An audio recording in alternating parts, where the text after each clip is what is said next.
but I've given up all hope of entering Valhalla. Then you were never destined to reach Valhalla. How so? I lived a good and honorable life. Don't I deserve an honorable death? Maybe, just not in Odin's great hall. You shall accompany me to Folkvanger, my home. Will my wife be there? Have you seen Gunhilda? I do not know, but if it's her fate, she will join me there. I'd go through 1,000 deaths if it meant seeing her again. Your love is true and strong. Your fates must be intertwined. All hope isn't lost, but I do not make promises of outcomes I cannot control. If Loki hadn't interfered with my thread... You would have ended up just where you are now, with or without Loki's hand. How can you tolerate his misdeeds? It's the one thing I never understood. We are not to question it. It's just who he is.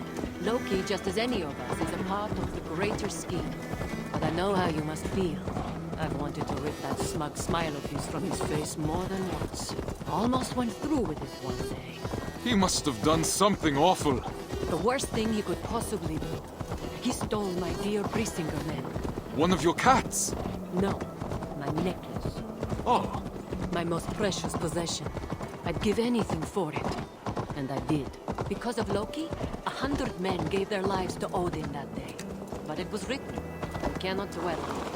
So I never had a choice. Exactly. You understand.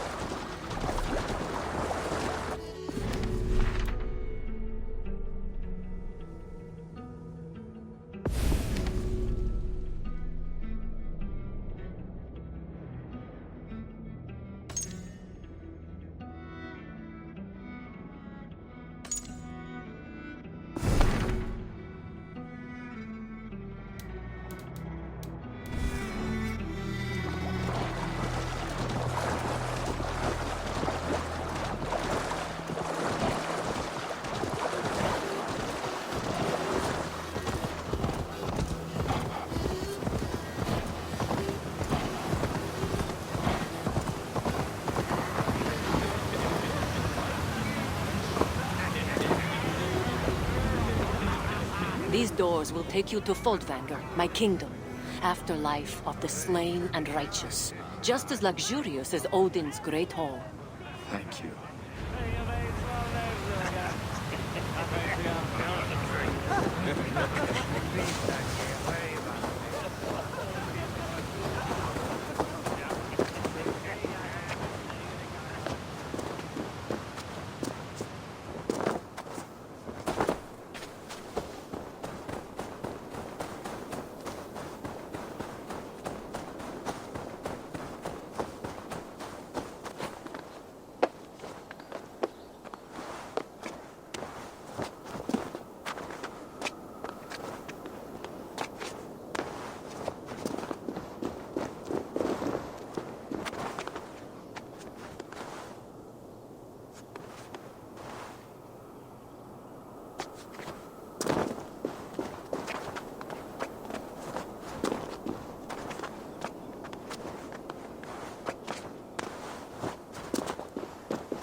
I'm going to level with you now and prepare yourself.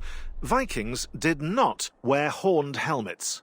This dreadful misconception came from the Wagnerian opera The Ring of the Nibelung from 1876, but you knew that.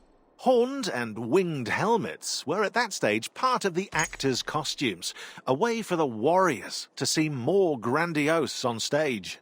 Ever since then, depictions of Vikings wearing big, horned helmets were in plentiful supply, and this wrongful image has persisted to this day.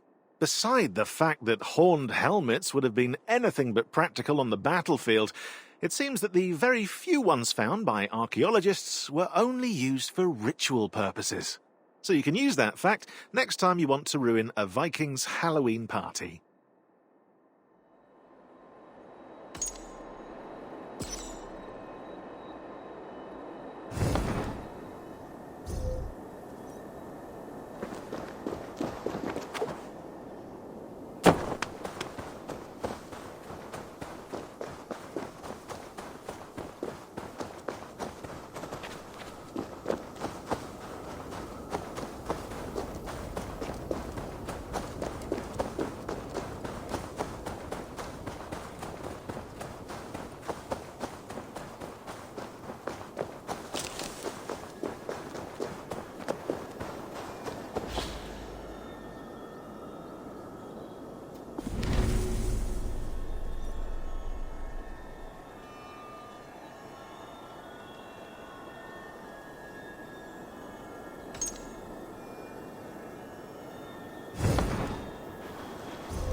Being the land of mighty gods, Asgard had to be scaled accordingly. To create this sense of magnitude, level designers played on heights with towers that reach up into the sky to meet the immense branches of Yggdrasil, the mythical world tree. The wolf, Fenrir, went through the same fate. Indeed, the infamous beast is 10 times the size of a normal wolf, thanks to the character modelers. To set AC Valhalla's Asgard apart, developers focused on depicting the myths of the Viking sagas, with doors to other realms, Well of Norns, and so on, combined with glimpses of Eivor's past life and memories. A great shame it'll all be destroyed come Ragnarok.